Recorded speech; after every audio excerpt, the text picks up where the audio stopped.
तो एक भक्त हुए हैं महाराष्ट्र के। भक्त का नाम क्या है? पुंडरीक। क्या नाम है? पुंडरीक। ध्यान से सुनिएगा। वो भगवान के तो भक्त थे ही, लेकिन भगवान से ज्यादा वो अपने माता पिता के भक्त थे। भगवान की सेवा तो करते थे, लेकिन भगवान से ज्यादा अपने माता पिता की सेवा करते थे। भगवान इससे बहुत प्रसन्न हुए। तो एक दिन उनके मन में आया भगवान के में, ये महाराष्ट्र की घटना है। तो कृष्ण भगवान के मन में आया कि आज भक्त से मिलने चलते हैं।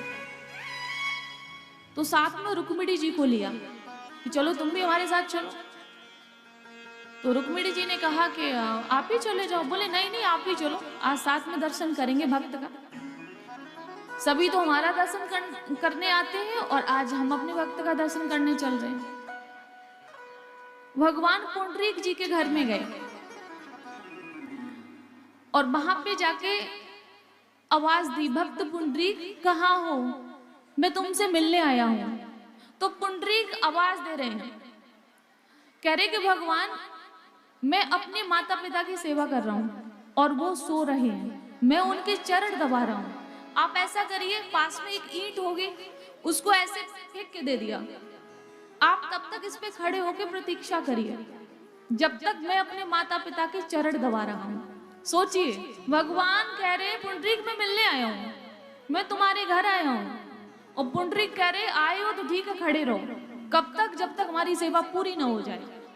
और देखिए, भक्ति से प्रसन्न होकर सेवा भाव देखकर भगवान खड़े हैं ईंट के ऊपर, और साथ में रुक्मिणी जी भी खड़े हैं। अब माता रुक्मिणी कह रही खुद तो खड़े हो, हमें भी खड़ा किए हो। अकेले आते तो भी ठीक था, अपने साथ में हमको भी खड़ा करो। जब भगवान को घंटों खड़े हो गए, थकान होने लगी, तो दोनों हाथ भगवान ने ऐसे कर लिए कमर पर। आप ऐसे नहीं खड़े हो सकते ज्यादा देर तक, दर्द होने लगेगा हाथों में। तो भगवान को भी होने लगा, तो भगवान ने दोनों हाथ अपने कमर पर रख लिए। अब जब भगवान ने रखे तो रुक्मिणी जी ने भी रख लिए। अब दोनों लोग खड़े हैं कि कब भक्त की सेवा पूरी हो तो वो हमसे मिलने के लिए आए। ऐसे ऐसे भक्त संसार में हुए। तो जब सेवा पूरी हुई तो पुंडरीक जी भगवान के पास गए। बोले थक गए प्रभु, कमर पे हाथ रख के खड़े हो। भगवान ने कहा बहुत इंतजार कराया, दुनिया तो हमारा दर्शन करने आती, हम तुम्हारा दर्शन करने आए, और तुमने ऐसा दर्शन मतलब हमको कराया कि हमें थकानी हो गई। अब तो लगता है कि बीमारी हो जाएंगे। तो कहा कि प्रभु हम क्या करें, मजबूर थे, माता पिता की सेवा में लगे थे। अगर हम उनकी सेवा बीच में ही छोड़ जाते तो उनकी नींद टूट जाती, और नींद टूट जाती तो कहीं ना कहीं हमें पाप लगता। ये कहा। तो भगवान ने कहा कि तुमने जो माता पिता की सेवा की है, तुम्हारी इस भक्ति से हम प्रसन्न हैं, तुम्हारे इस भाव से हम प्रसन्न हैं, मांग लो कोई वरदान, क्या तुम्हें चाहिए।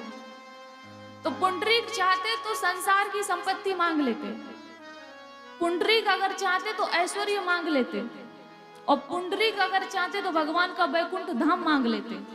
क्योंकि भगवान कह रहे जो चाहो वो मांग लो। कुछ नहीं मांगा, बस क्या मांगा कि प्रभु आप आए हो और इस रूप में खड़े हो, दोनों हाथ आपके कमर पे हैं, तो हम चाहते हैं कि इसी रूप में आप हमेशा के लिए यहाँ पर प्रतिष्ठित हो जाएं, ताकि ये आपका रूप एक उदाहरण के तौर पर संसार देखे जागे, तो वो भी अपने माता पिता की सेवा करे। जब ये बात लिखी जाए कि कलयुग में एक भक्त ऐसा भी हुआ कि जिसने माता पिता की सेवा से भगवान को इतना प्रसन्न कर लिया कि भगवान घंटों खड़े रहे, और जब थकान हुई तो मैया का साथ तो दो।